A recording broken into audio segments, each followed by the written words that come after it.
네, 여러분, 우리 지금 밭작물 보고 있는데요. 이번 마지막 밭작물 보장 방식이죠. 작물 특정 그리고 시설은 종합위험, 인삼 손해 보장 방식 내용 함께 살펴보도록 하겠습니다.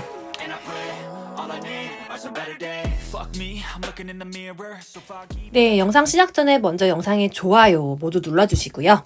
자, 우리 교재 보기 전에 설명 간단하게 드릴게요. 우리 밭작물 배우고 있었습니다.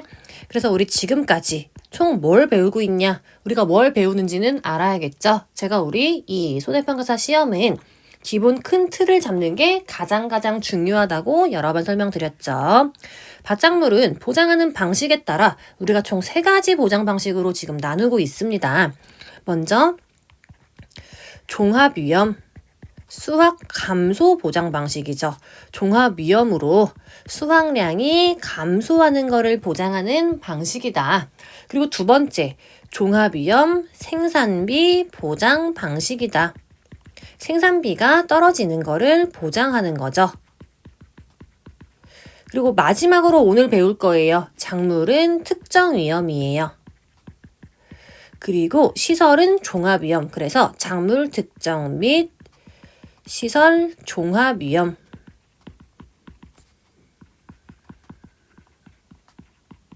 인삼 손해보장 방식이다 라고 합니다.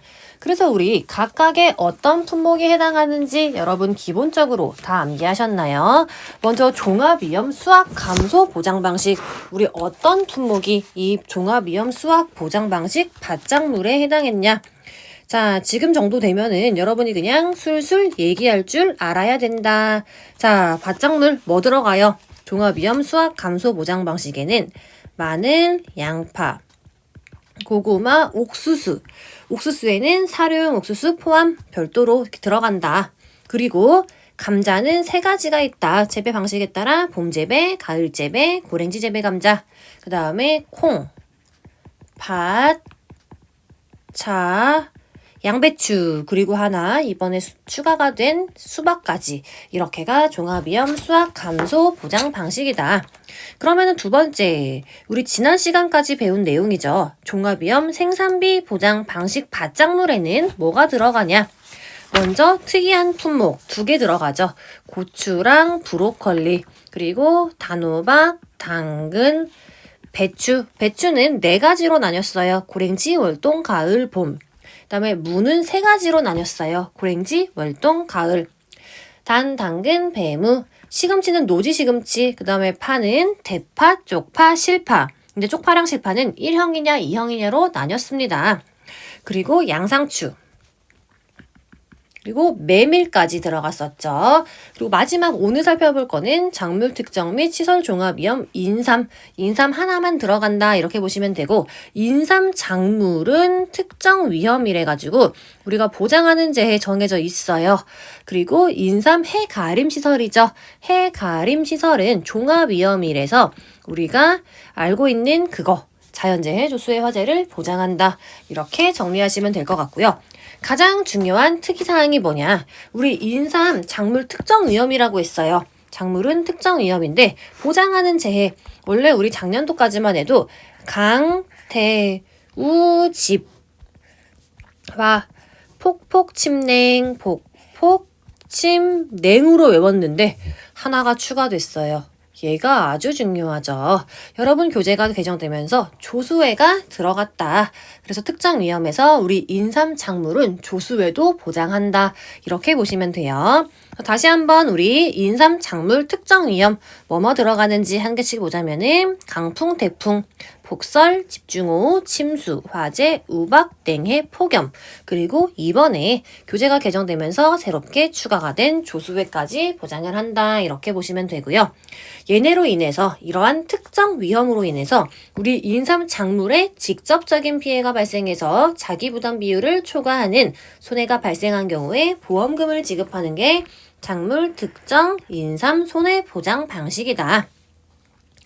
그리고 용어 그대로 보시면 되죠. 우리 시설은 종합위험이라고 했는데 여기서의 시설은 해가림 시설을 의미합니다. 종합위험이니까 자연재해, 조수회, 화재 보장하는 거 확인 가능하시고요. 이러한 자연재해 조수의 화재, 보장하는 재해로 우리 시설에 직접적인 피해가 발생해서 자기부담 비율을 초과하는 손해가 발생한 경우에 보험금이 지급된다. 이렇게 보시면 돼요. 근데 아래에 추가 조건 나와 있죠. 보험 가입 금액이랑 보험 가액이랑 비교를 할 거예요.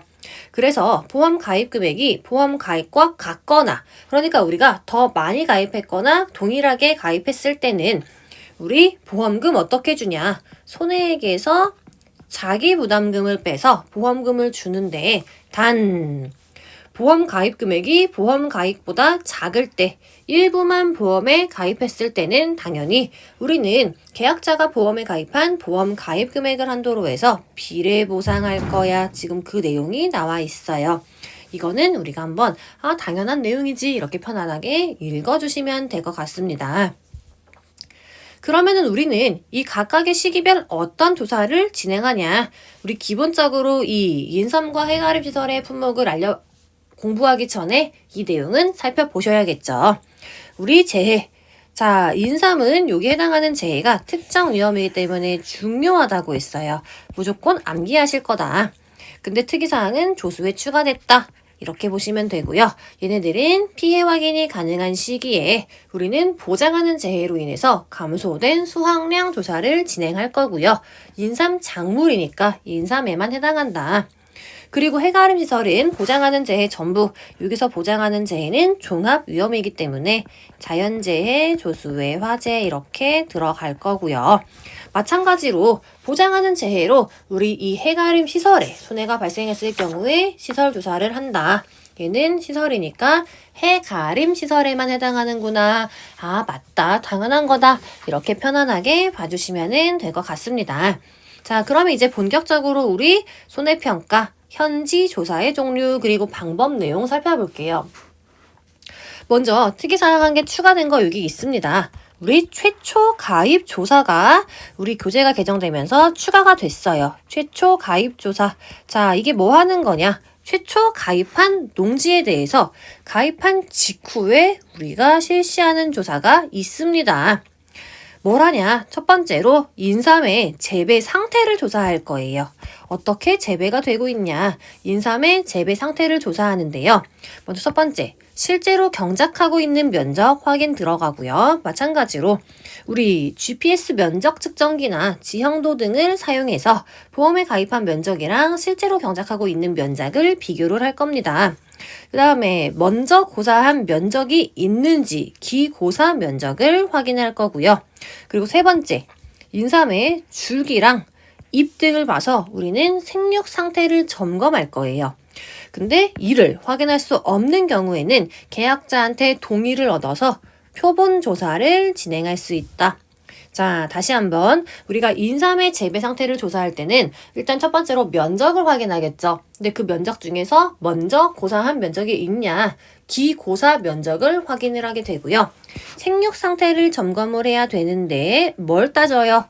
인삼의 줄기랑 잎 등을 따져서 지금 생육 상태를 점검을 합니다. 근데 이 생육 상태를 확인할 수 없는 경우에는 어떻게 해야 돼요? 계약자한테 우리 이 생육 상태를 점검하기 위해서 표본 조사를 조금 진행하겠습니다. 이렇게 동의를 얻어서 우리는 표본 조사를 실시할 수 있습니다.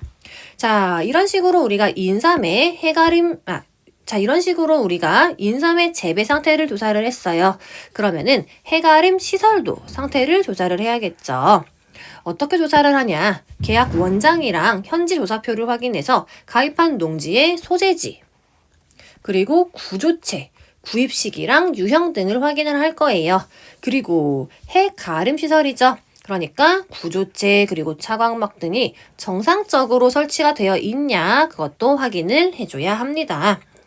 그 다음에 이러한 현지 조사 결과를 바탕으로 가입하려고 하는 농지의 상태가 적정하지 않다, 이렇게 판단되는 경우에는 우리 농업보험부서에 보고까지 해주면은 최초 가입 조사는 끝나게 된다. 이렇게 정리해 주시면 될 것 같아요. 이 내용, 지금 살펴본 이 1번의 내용이 우리 11회차 교재가 개정되면서 요 1번 내용이 전체적으로 추가가 된 내용입니다. 그래서 여러분이 우리 인삼이랑 해가림 시설 같은 경우에는 보험 계약자가 보험에 가입하려고 할 때 최초 가입 조사를 진행을 하는구나. 이 내용은 잘 봐두셔야 될 것 같습니다.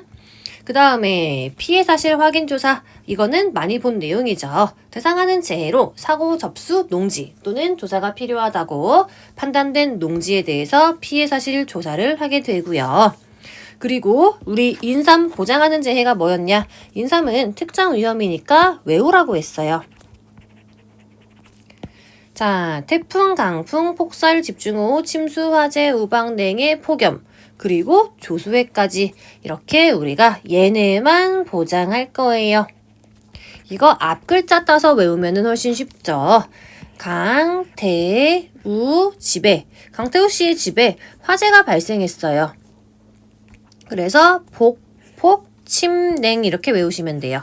강태우 씨의 집에, 강태우 씨의 집에 화재가 발생했어요. 그래서 폭침냉 이렇게 외운 거에 한 개 추가, 조수해까지 추가. 이게 바로 인삼의 특정 위험 보장하는 손해다. 그리고 우리 해 가림 시설은 종합위험이라고 했기 때문에 자조화 기본 들어갑니다. 이렇게 이거는 우리 기본적으로 보장하는 손해 암기하셔야 되고요. 조사 시기, 방법 이거는 그냥 여러분 읽어보시면 돼요. 우리 그동안 배운 내용이랑 동일합니다. 그 다음에 수확량 조사 중요하죠. 우리가 보험금을 지급하기 위해서는 수확량 조사를 필수적으로 해줘야 됩니다.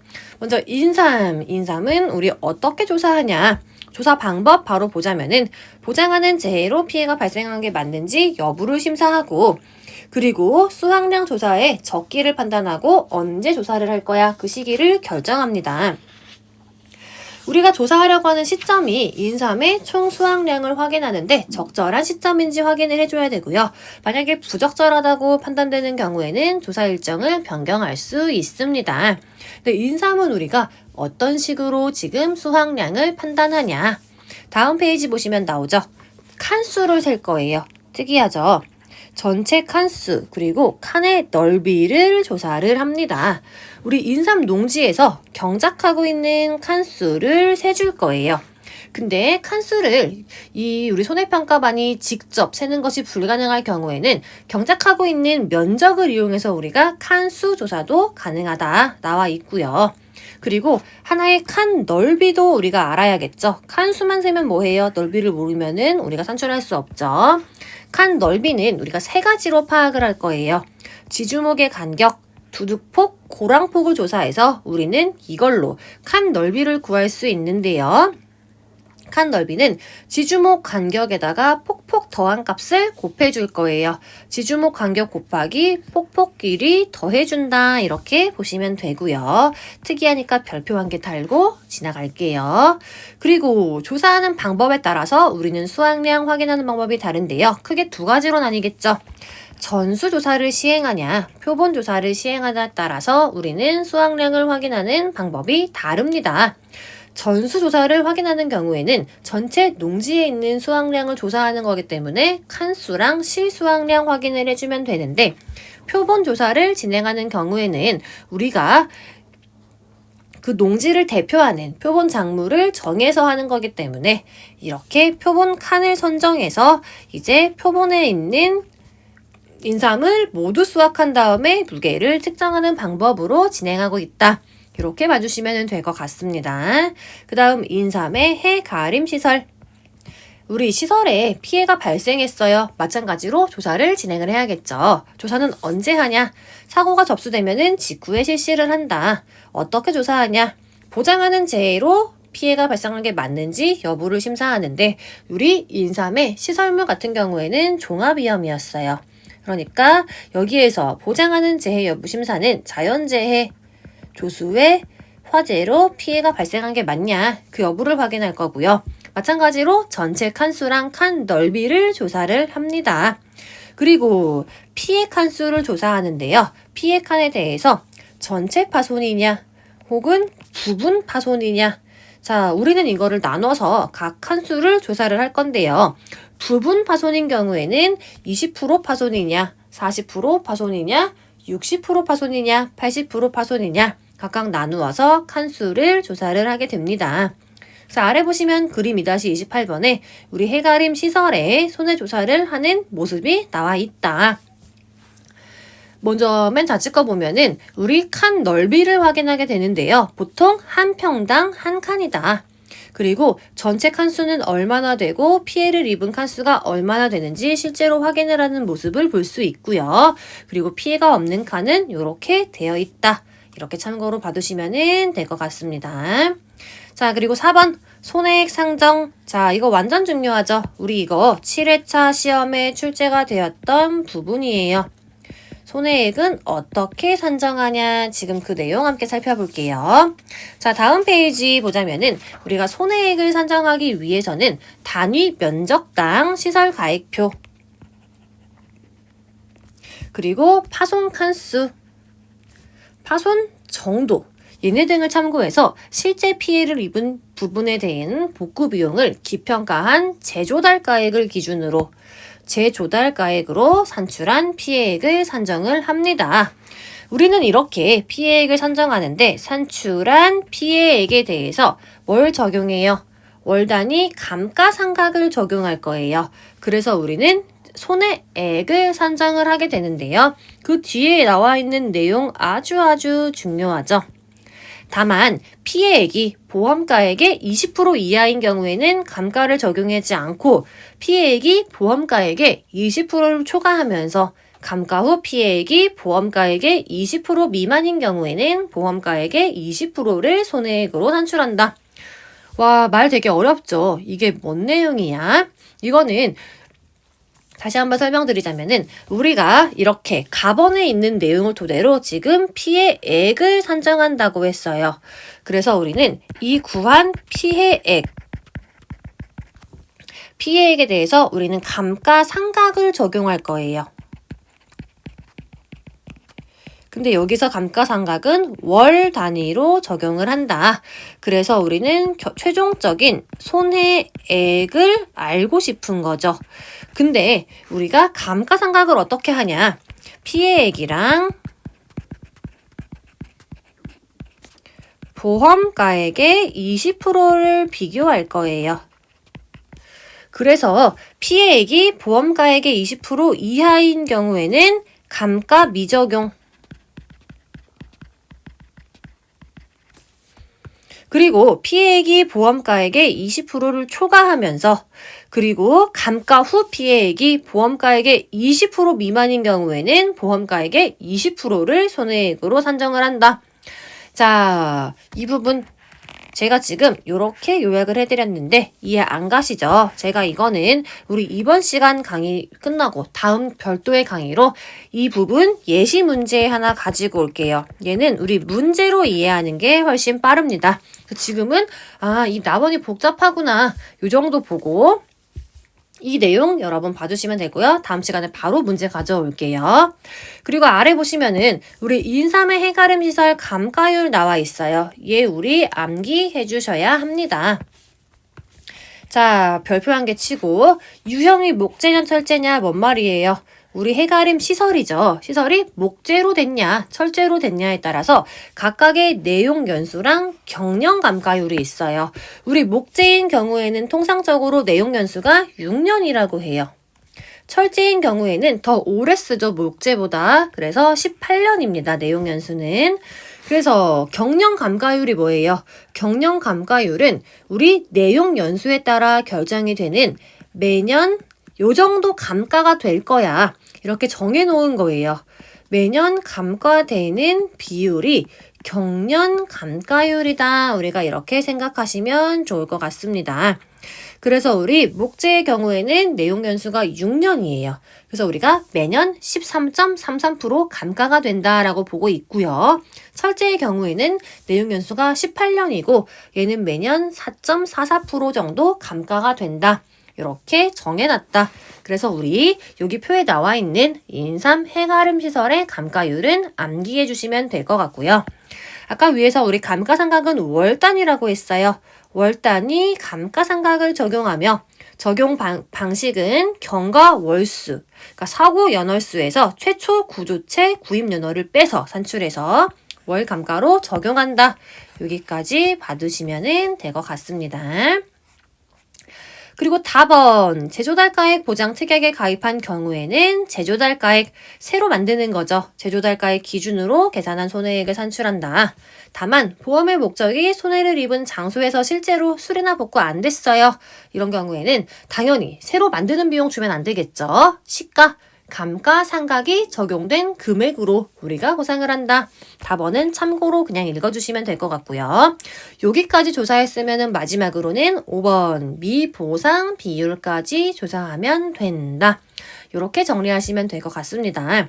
그래서 여기 답원 아까 여기 제가 예시 문제로 다음 시간에 우리 해가림 시설의 손해액 산정하는 방법 한 개 가져온다고 했죠. 그래서 다음 시간에는 이 부분 문제 바로 가져올 테니까 여러분이 지금은 이 답원에 있는 내용 한번 꼼꼼하게 읽어주시면서 한번 이렇게 감만 어느 정도 익혀주시면 좋을 것 같습니다. 자, 이렇게 해서 이번 시간 강의는 여기서 마무리하도록 하겠습니다.